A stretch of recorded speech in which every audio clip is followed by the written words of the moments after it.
أعوذ بالله من الشيطان الرجيم بسم الله الرحمن الرحيم عبس وتولى أن جاءه الأعمى وما يدريك لعله يزكى أو يذكر فتنفعه الذكرى أما من استغنى فأنت له تصدى وما عليك ألا يزكى وأما من جاءك يسعى وهو يخشى فأنت عنه تلهى كلا إنها تذكرة فمن شاء ذكر في صحف مكرمة مرفوعة مطهرة بأيدي سفرة كرام بررة صدق الله العظيم. أما بعد أعوذ بالله من الشيطان الرجيم بسم الله الرحمن الرحیم.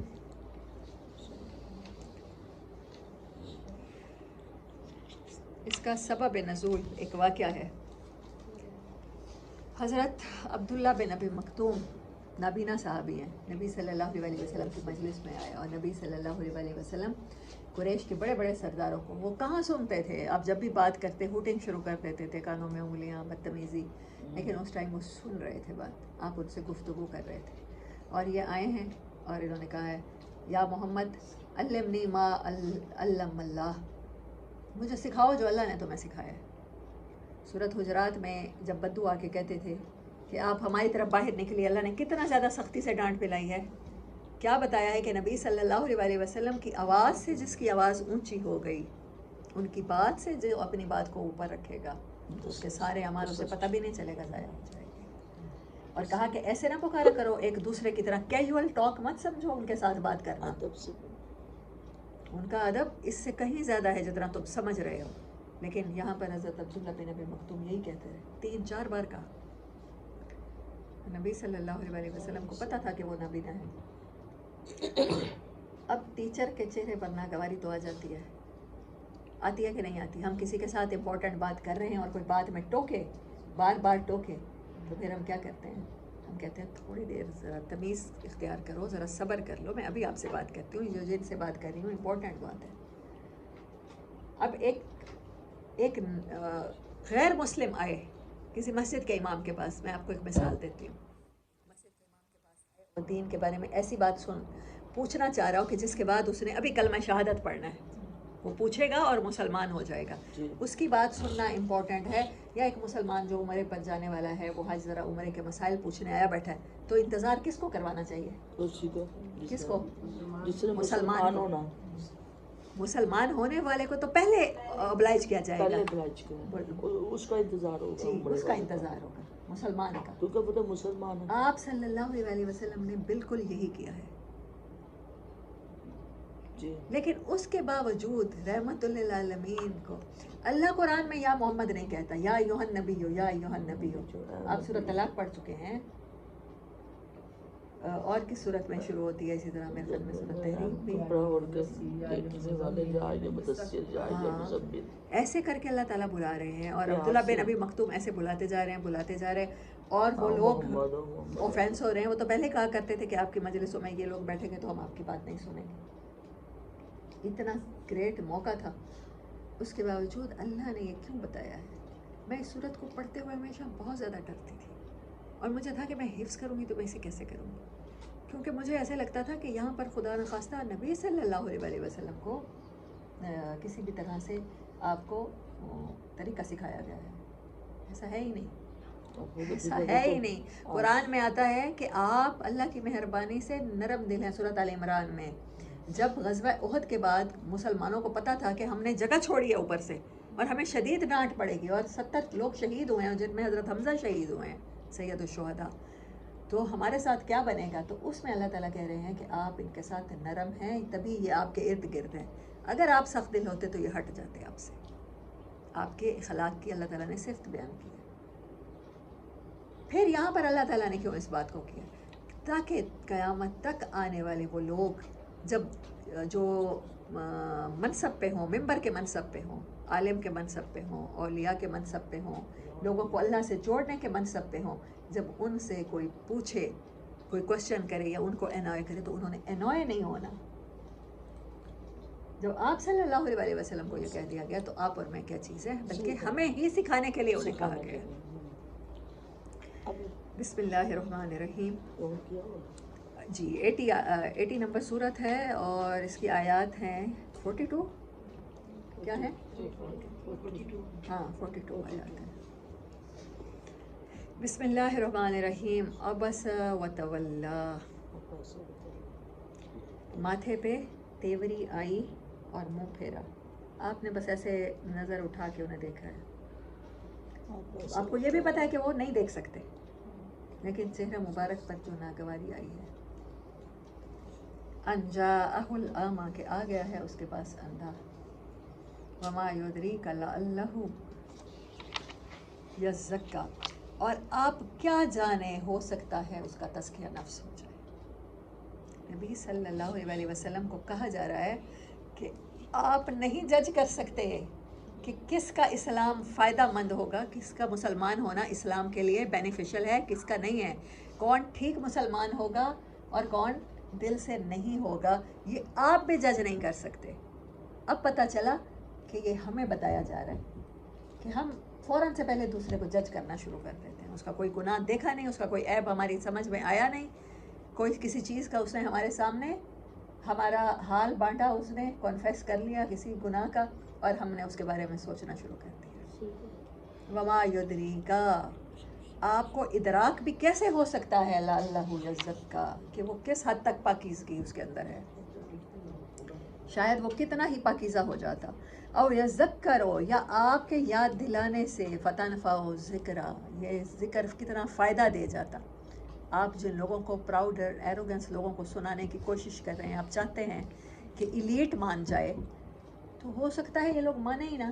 یہ بعد میں اسلام قبول کر بھی لیں تو جیسے بعد میں کیا تھا فتح مکہ کے بعد، جان بچانے کے لیے اب اسلام غالب آ گیا تو اب آ جاتے ہیں، اور پھر اسلام کو سب سے زیادہ نقصان بھی ایسے ہی مسلمانوں نے پہنچایا ہے جو مفاد کے لیے اسلام قبول کرتے ہیں. او یذکرو، ہو سکتا ہے آپ کا تذکرہ کرنا، وہ آپ سے پوچھ رہا ہے کوئی بات، فتنفعہ الذکریٰ، تو اس کے لیے نفع مند ہو جائے آپ کا یاد دلانا، آپ کا تذکرہ کرنا، آپ کا یاد ذکر کرنا.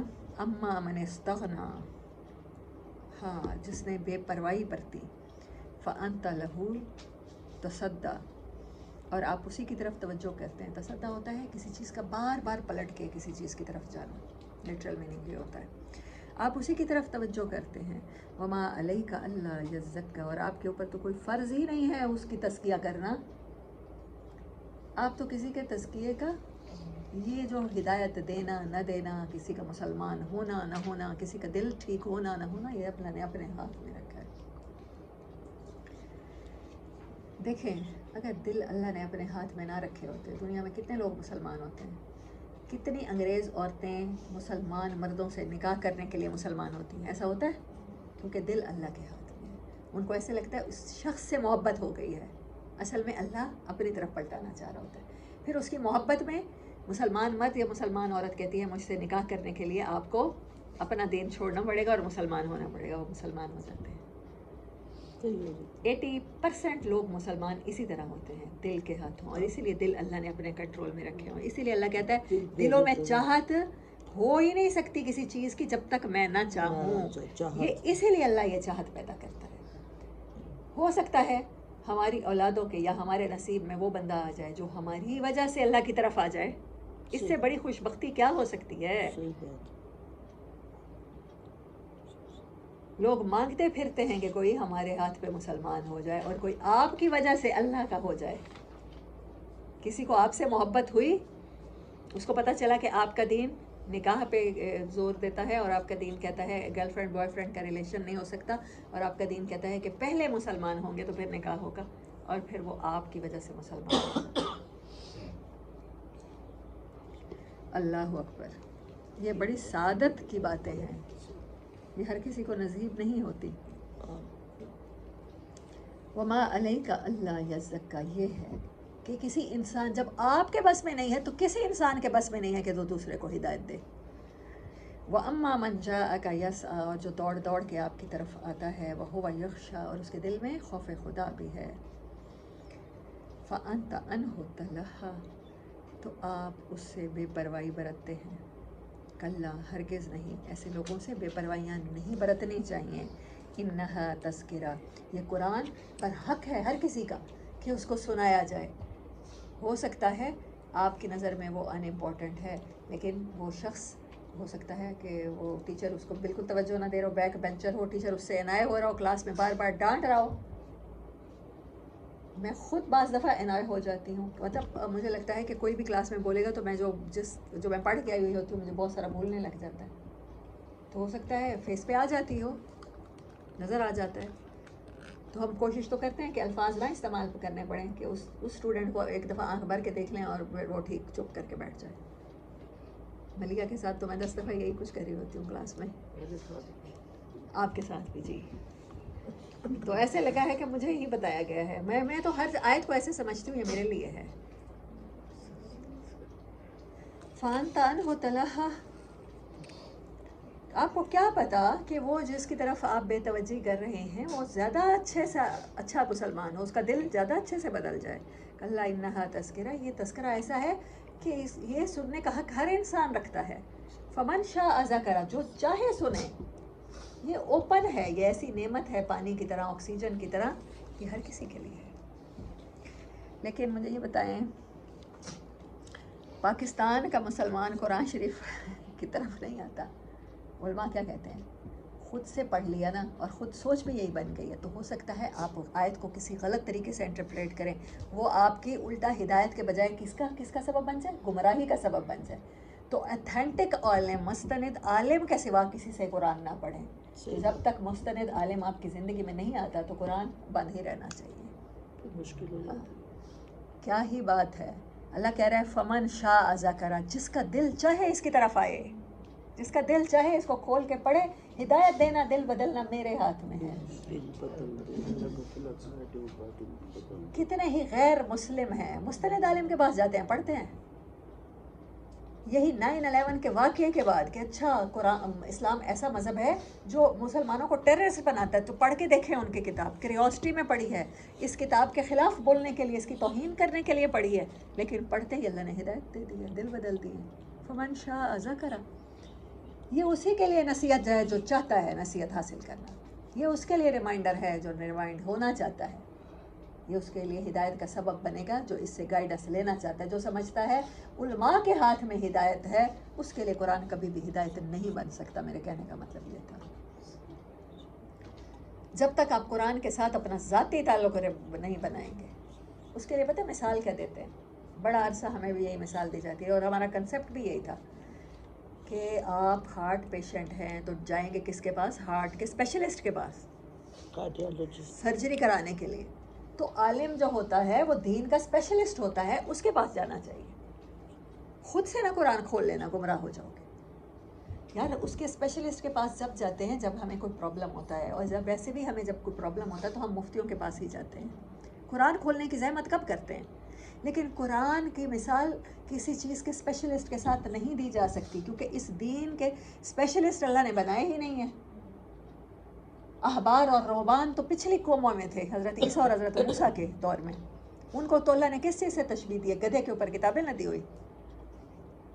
قرآن کے ساتھ تو اللہ نے کہا ہے کہ ہر انسان کا، کوئی بدو بھی ہے، کوئی جاہل بھی ہے، کوئی بالکل پڑھا لکھا بھی نہیں ہے، اتفاق ہے، کوئی میرے جیسا کوئی 4 چیزیں سیکھ کے، نہ مجھے گرامر اچھی سے آتی ہے، نہ مجھے لٹرل میننگ اچھے سے آتا ہے، مجھے قرآن کا جتنا مفہوم سمجھ میں آیا میں نے آگے سکھانا شروع کر دیا. تو یہ کسی کی میراث نہیں ہے، کسی کے باپ کی جاگیر بھی نہیں ہے. فمن شاء ذکر، جو اس کی طرف آنا چاہے اس کے لیے ریمائنڈر بن جائے گا. یہ اسی کے لیے ہے. بس جس نے اسے کھولا یہ سمجھ کے کہ یہ میرے رب کا کلام ہے، اس کے لیے قرآن ہدایت بن گیا. یہ یقین رکھیں. اللہ کرے ہم اس لیے کھولا کریں. فی صحف مکرمہ، صفوں میں، عزت والے صفوں میں درج ہے، لپیٹا ہوا ہے، رکھا ہوا ہے. اس کا ہر صفحہ عزت والا ہے اور لوح محفوظ کے عزت والی جگہوں پر یہ رکھا ہوا ہے. مرفوعۃ مطہرہ، یہ کتنی بڑی بات ہے. صحف مکرمہ یعنی کہ جو قرآن سے جڑ گیا، کیا کس چیز سے جڑ گیا؟ اس پہ اللہ کا کرم ہو گیا، اس کو عزتیں مل گئی. جیسے میں آپ سے کہتی ہوتی ہوں پانی صاف کر دیتا ہے، آپ چاہیں یا نہ چاہیں. پانی میں نہائیں گے میل کچیل دور ہو جائے گی. شاور کے نیچے کھڑا ہونا چاہیں یا نہ چاہیں. سردیوں میں چاہے آپ کو پانی ٹھنڈا لگ رہا ہو, زبردستی آپ کو کھڑا کر دیا جائے, مائیں زبردستی نہلاتی ہیں, بہت سے بچے روتے ہیں. میں خود پانی سے سردیوں میں بہت, مجھے میرا دل چاہتا ہے میں ہائبرنیٹ ہو جایا کروں, گرمی آئے تو نکل آؤں. گرم کا تو کوئی نہیں ہے. اور خزیمہ کو نہلا رہی ہوتی ہے میں بھی, اور اس کی چیخیں ہوتی ہیں جمعے کے جمعے. تو مجھے پتا ہے کہ بچے نہلاتے ہوئے, تو میں بچوں کا فیل کر سکتی ہوں کیونکہ میرے ساتھ سیم میں اسی طرح فیل کرتی ہوں پانی کے نیچے نہانے کو. تو چاہیں یا نہ چاہیں اس کا کام کیا ہے, وہ صفائی کرے گا. تو قرآن کی طرف آئیں گے تو کیا ملے گی, کیونکہ یہ عزت والا ہے تو اس سے آپ کو کیا ملے گی, اللہ کے ہاں بھی دنیا دونوں جہانوں میں. اللہ سے بڑی امید ہے, اللہ ہمیں دونوں جہانوں میں عزتیں عطا کرے, عزتیں عطا کرے گا. مرفوعت مطہرہ, بلند ہے اس کا مقام, بلند ہے اس کے صفحے, بلند ہے اس کا ذکر. مطہرہ, بڑا پاکیزہ ہے, طہارت والا ہے, خوشبوؤں والا ہے. تو جو اس کی طرف آیا وہ بلند ہو گیا, جو اس کی طرف آیا اس کی طہارت ہو گئی, وہ صاف ہو گیا, اس کا تزکیہ ہو گیا. قرآن آپ کے جو پرانے کانسیپٹ ہیں, جو میل کچیل ہے, وہ رہنے نہیں دیتا. اور پیغمبر کا کام اور مسئلے کا کام برتن مانجھنا نہیں ہوتا. اپنا اپنا برتن ہر کسی کو خود مانجھ کے بیٹھنا پڑتا ہے. میں نے آپ کو بتایا نا, پہلے دن سے بتا رہی ہوں کہ پچھلے کانسیپٹ, پچھلے فرقے بازی, پچھلے مسالک, جو کانسیپٹ بنے ہوئے ہیں آج تک ہمارے, میں 80 سال کی ہوں تو میرے 80 سال کے کنسیپٹ ہوں گے, بڑے ریجڈ ہوں گے, بڑے پرانے زنگ آلود ہو چکے ہوں گے. اور اگر میں 40 سال کی ہوں تو میرے 40 سال پرانے کنسیپٹ ہوں گے, 20 سال کی ہوں تو 20 سال پرانے. لیکن پیچھے جب اللہ تعالیٰ نے کہا تھا, اسی صورت کی وہ کون سی لائن ہے, وَمَا عَلَيْكَ أَلَّا يَزَّكَّىٰ, آپ کا کام نہیں ہے کسی کو مانجھنا, آپ کا کام. پچھلی صورت میں کیا تھا, اِنَّمَا أَنْتَ مُنذِرُ مَن يَخْشَاهَا, جسٹ وارننگ دینا ہے, جسٹ ریمائنڈ کرا دینا ہے, بس دیٹس آل. نہ پیغمبر مانج سکتا ہے اور نہ پیغمبر کے وارث امت محمدیہ کے وہ افراد جو اپنا اس چیز کو اپنا مشن سمجھتے ہیں. نہ میں آپ کا مانج سکتی ہوں, نہ آپ میرا مانج سکتے ہیں. میں ریمائنڈ کرا سکتی ہوں کہ اپنا اپنا برتن ویلا کر لیں, فائدہ تبھی ہوگا ورنہ نہیں ہوگا. نئے کانسیپٹ بنتے ہیں تو بننے دیں, پچھلے ٹوٹتے ہیں تو ٹوٹنے دیں. اور میرے تو بہت بری طرح ٹوٹے ہیں. جو کچھ بتایا گیا تھا, جو کچھ پیرنٹس نے کہا تھا, وہ بدل گیا. اور الحمدللہ ہم لوگوں نے, میرے اور چھوٹے بھائی نے, احمد نے, ہم لوگوں نے بڑی طویل جنگ لڑی ہے. اور اب ہمارے پیرنٹس کے بھی شکر ہے اللہ کا بدل گئے ہیں. وہ کہتے ہیں اب ہم مسلمان ہو گئے ہیں دیوبندی سے, شکر ہے اللہ کا الحمدللہ. مرفوعات مطہرہ بأیدی سفرہ,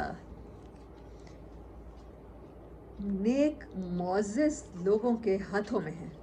کرام بررہ, کرام عزت والے, بررہ نیک, بأیدی سفرہ, کاتب, سفرہ کہتے ہیں کاتب کو, لکھنے والا.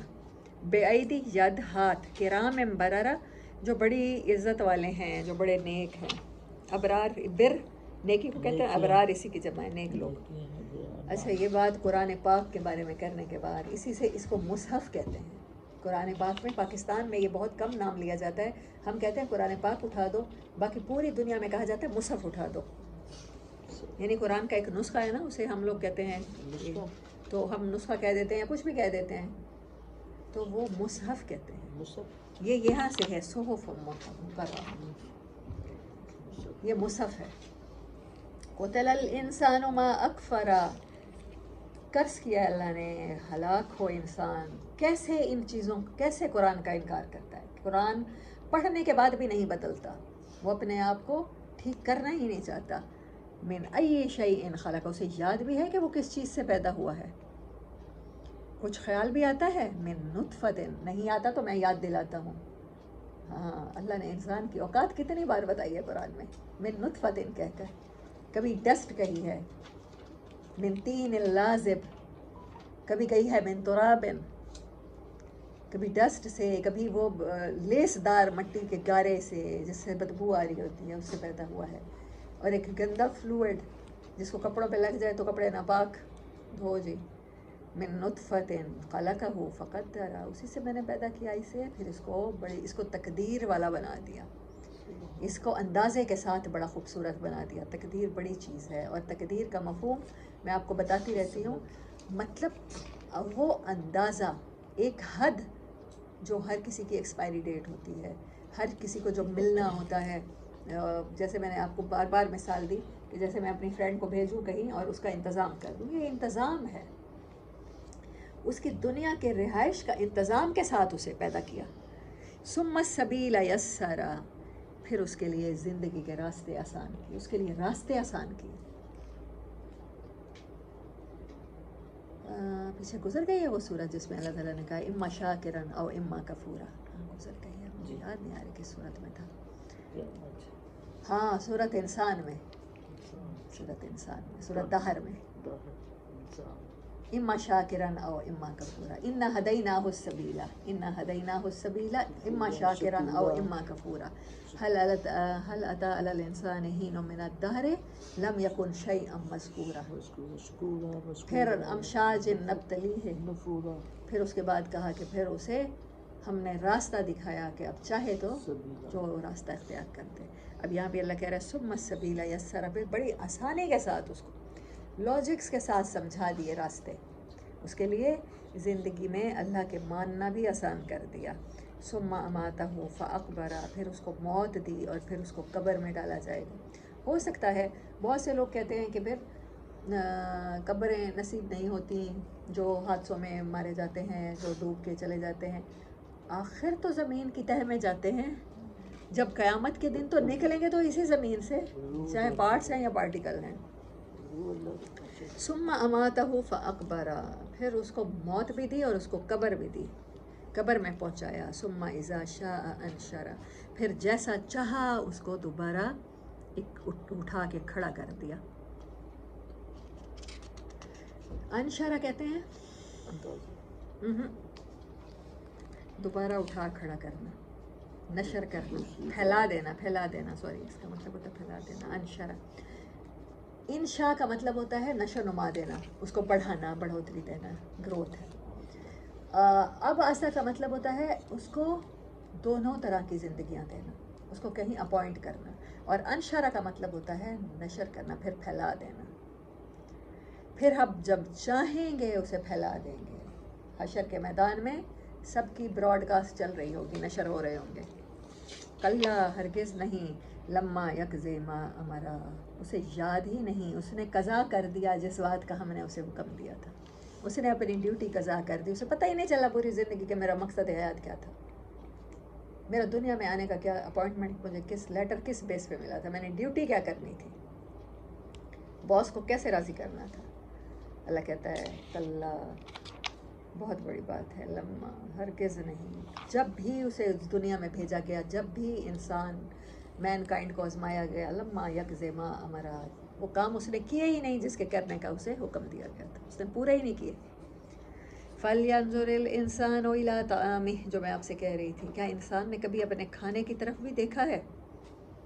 تو انسان کو چاہیے کہ اپنے کھانے کو دیکھا کرے. اب اللہ کیا کہہ رہا ہے، قرآن پڑھنے والا کھانا کھاتے ہوئے اور اس کو دیکھ کر وہ یاد اس کو اللہ کی آئے گی، اور کسی چیز سے نہیں آتی. سمندر، پہاڑ، بارش، کسی بھی بادلوں سے، کسی چیز سے اللہ کی یاد نہیں آتی. تو چلو کھانا تو سبھی کھاتے ہو، دن میں 2 ٹائم تو ایٹ لیسٹ کھاتے ہو، تو پھر دیکھو نا اپنے کھانے کو نظر بھر کے، غور و فکر کر کے. انا صببنا الماء صبا، کیسے ہم نے پانی اونڈیلا. کھانے کی ابتدا دیکھو، کہاں سے بادل چلا تھا. ہو سکتا ہے کراچی کے سمندر سے، ہو سکتا ہے میڈیٹیرین سی سے کوئی بادل اٹھا ہو، اس کے بخارات سے، ہو سکتا ہے کسی فجیرہ کے بیچ سے، وہاں گرمی پڑتی ہے سعودی عرب اور اس سے ریلیٹڈ علاقوں میں، وہاں سے بادل آئے ہوں جدہ کے بیچ سے، اور پھر وہاں سے ہوائیں انہیں لے کر آئی ہوں، پھر ان کو برسایا ہو. دیکھو اس پانی کو، انا صببنا الماء صبا، ہم نے بنایا، برسایا پانی کو.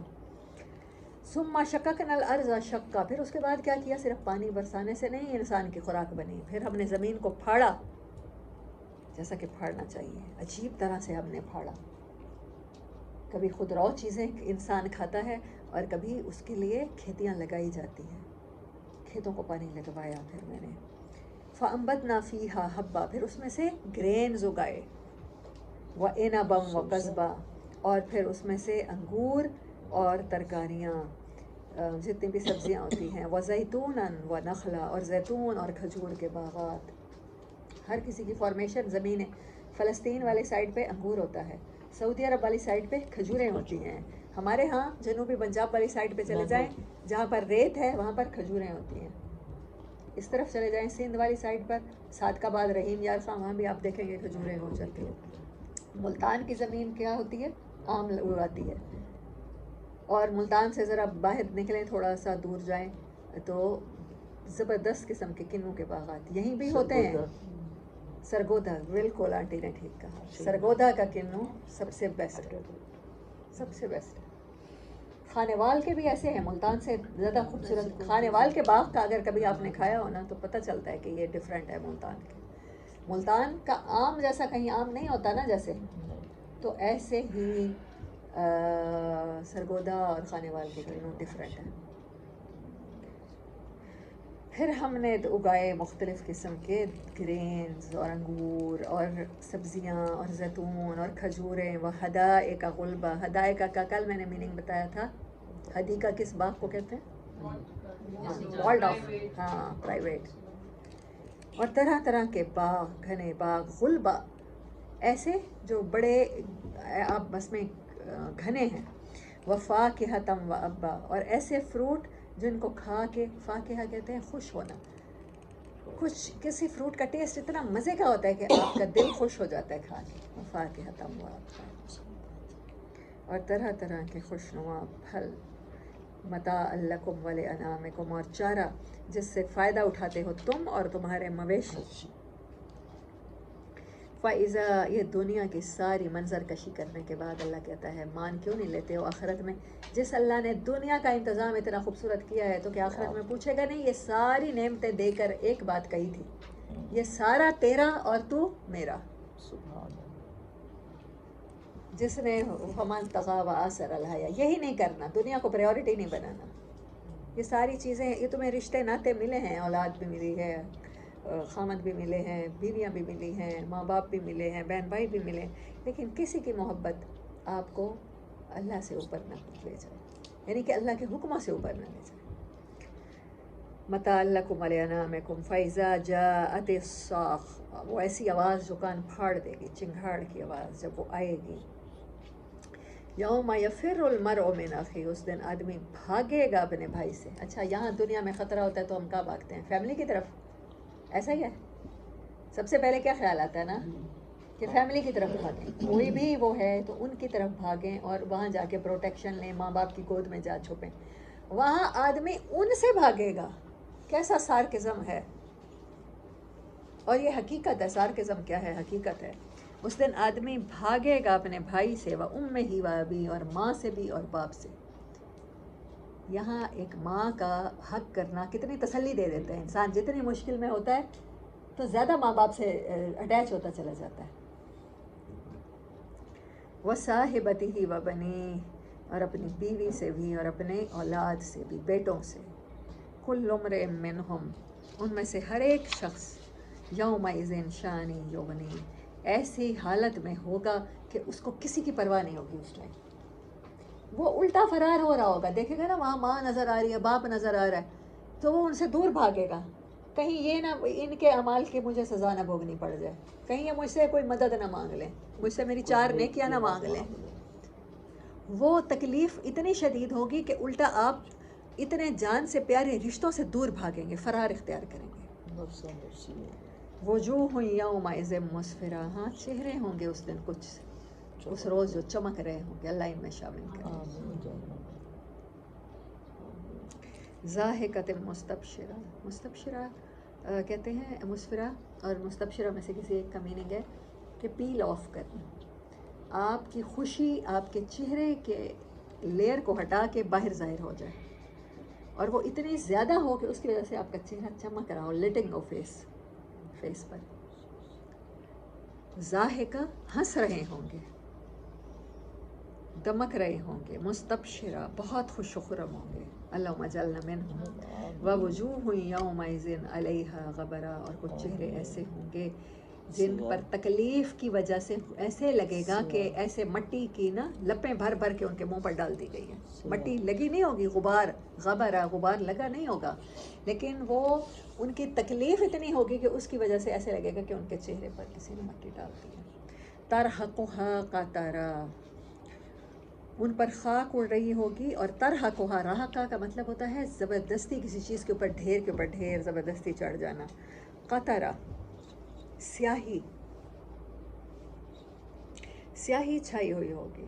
اولئک هم الکفرۃ الفجرہ، یہ وہ لوگ ہیں جو انہوں نے جھٹلایا اور جو ان کے نفس نے انہیں سکھایا تھا. فجرہ فجار کہتے ہیں ان لوگ ایسے گناہ گاروں کو جو ہماری نیچر میں ہیں گناہ، ہم اس پر قابو نہ پائیں. ایکسپلوڈڈ سینس، گناہ میں حد سے بڑھے ہوئے لوگ. ایک ناشکرے، اللہ کی آیات کو سطحی لینے والے، جھٹلانے والے، اور مستقل سینس میں مبتلا. ایک کے بعد ایک گناہ، ایک کے بعد ایک گناہ، دیکھی جائے گی. ایسے ان کے چہرے ہوں گے. اللہم لا تجعلنا منہم. وآخر دعوانا ان الحمد للہ.